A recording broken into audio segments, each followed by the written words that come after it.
Bom dia, turma! Na última aula, nós começamos a estudar sobre os compartimentos intracelulares, né?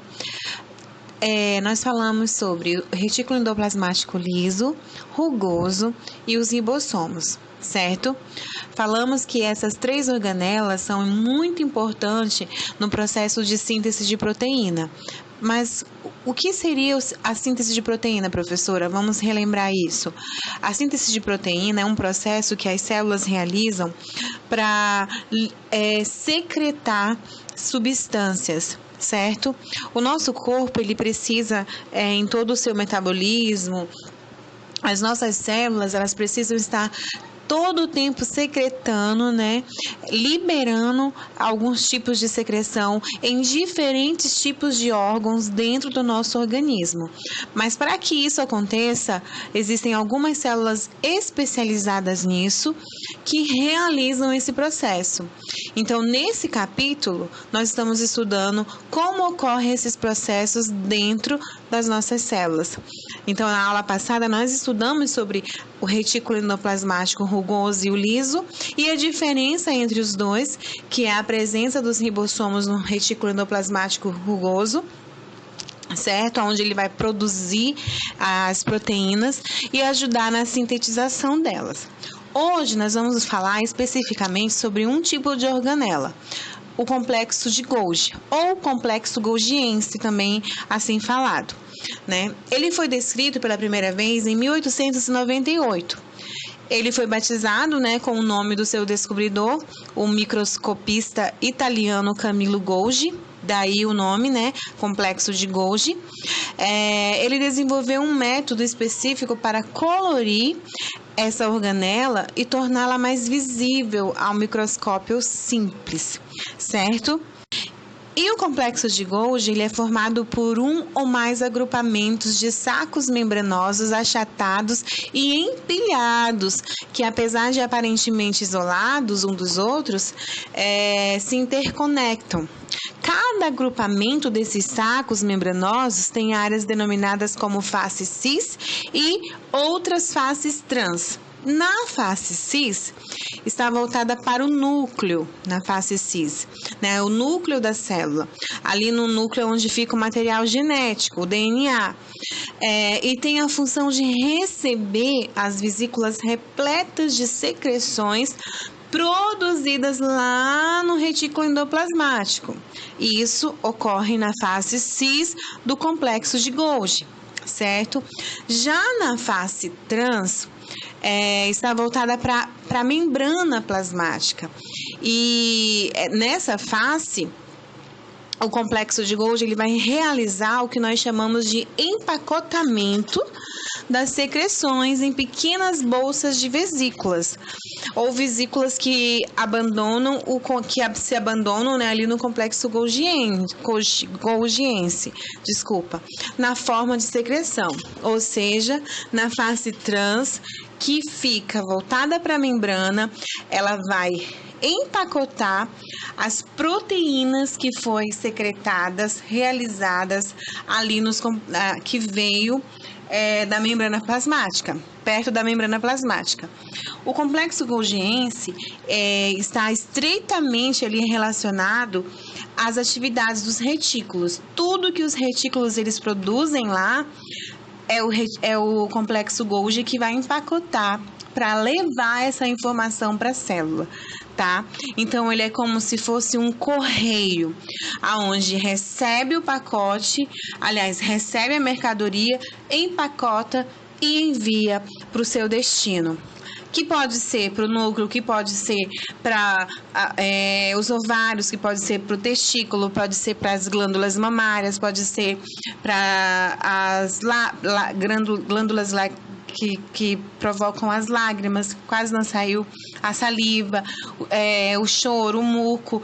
Então, diferentes tipos de órgãos, certo? O complexo de Golgi vai receber as informações que foram transferidas, liberadas dos retículos endoplasmáticos, empacotar, organizado e liberar para o seu destino, tá bom?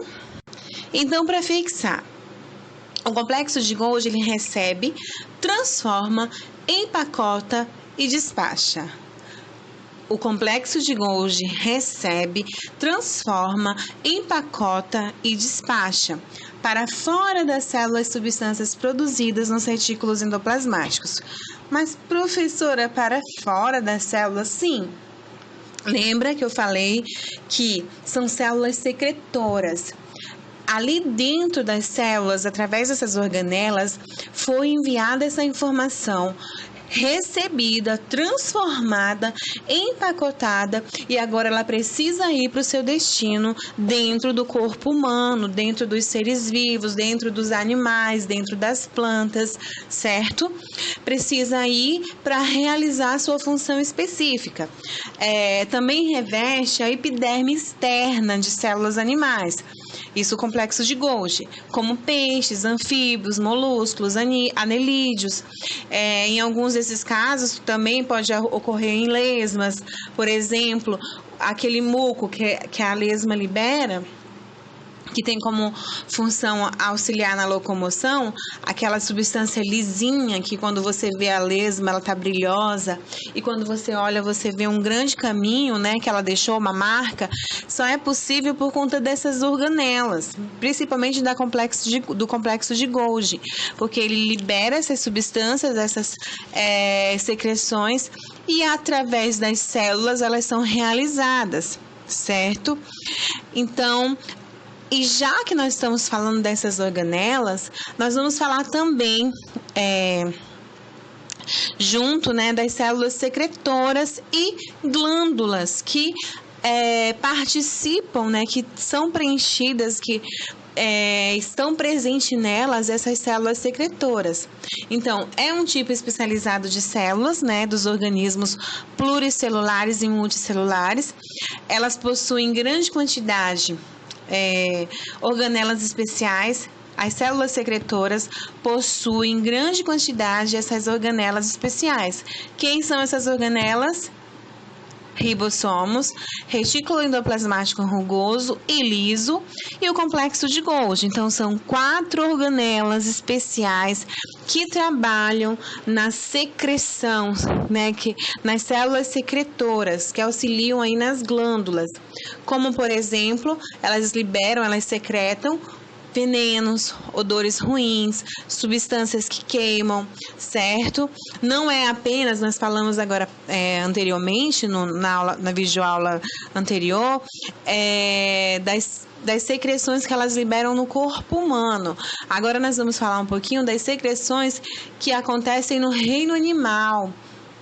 Nos outros tipos de reino, né? O reino animal, animalia, reino plantae, as procariontes, os fungos, né? Então, todos eles são compostos, aliás, procariontes não, que nós estamos falando de seres pluricelulares, mas de células que podem ocorrer nesses tipos de seres vivos também. A gente falou das células secretoras, né? Por exemplo, temos os venenos.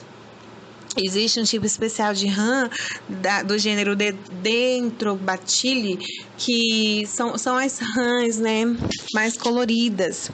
Então, quanto mais colorido, mais veneno tem. Elas liberam uma substância através das suas trocas gasosas pela pele, na região cutânea, e essas substâncias são recheadas de toxinas, né? Então, quem são responsáveis por liberar essa secreção? As células secretoras, tá?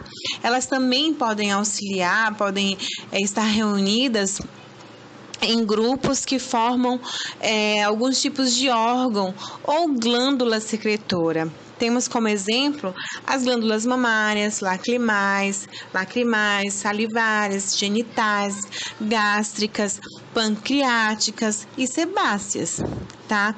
Isso no corpo humano, né?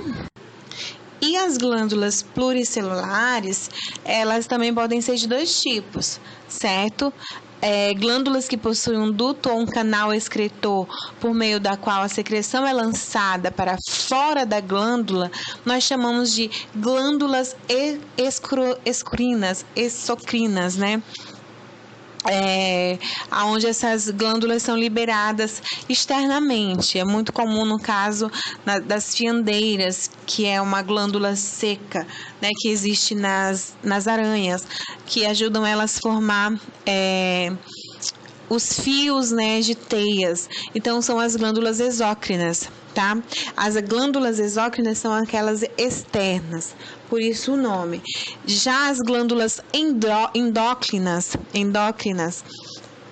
são as que não possuem um ducto excreto, são as secreções onde são lançadas interiormente do sistema, né? Acontece ali o transporte dos organismos nos animais e nos vegetais. Aí nós chamamos de glândulas endócrinas.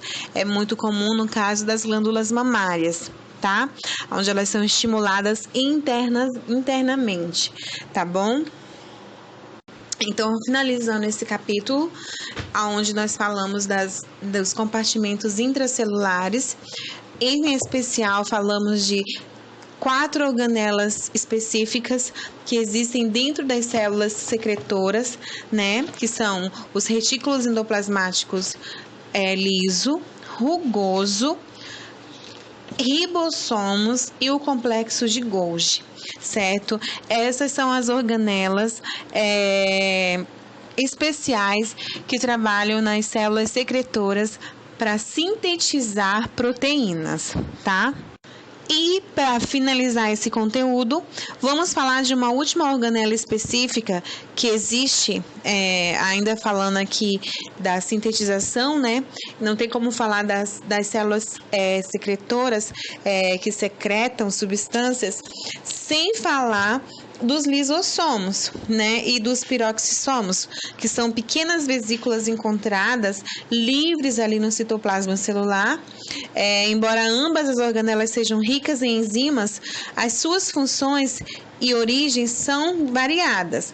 O lisossomos, por exemplo, fica ali perto da face trans do complexo de Golgi e preenchidos com uma grande variedade de enzimas digestivas, ou seja, o lisossomo ele é uma organela específica que trabalha na digestão celular.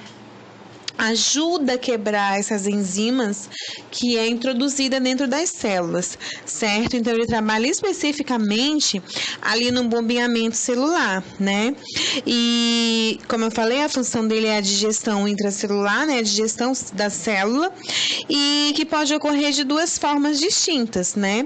Primeiro, por meio da fusão, né, dos lisossomos com fagossomos, para a digestão de partículas orgânicas que são englobadas ali pelas células, e segundo, pela fusão dos lisossomos com vacúolos, né, formados ali pelo englobamento de organelas envelhecidas que necessitam ser degradadas pelas células, certo? Já os piroxissomos, eles são organelas repletas de enzimas, oxidases e catalases.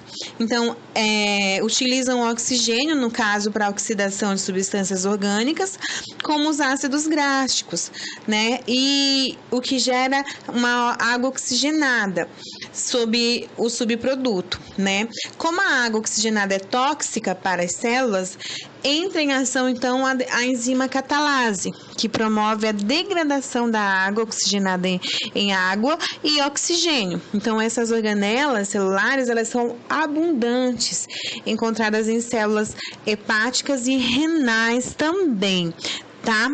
Então, por hoje é só sobre esse conteúdo, tá bom? Na próxima aula nós vamos realizar... Para a próxima aula, vocês estejam fazendo aí a atividade da página 69 e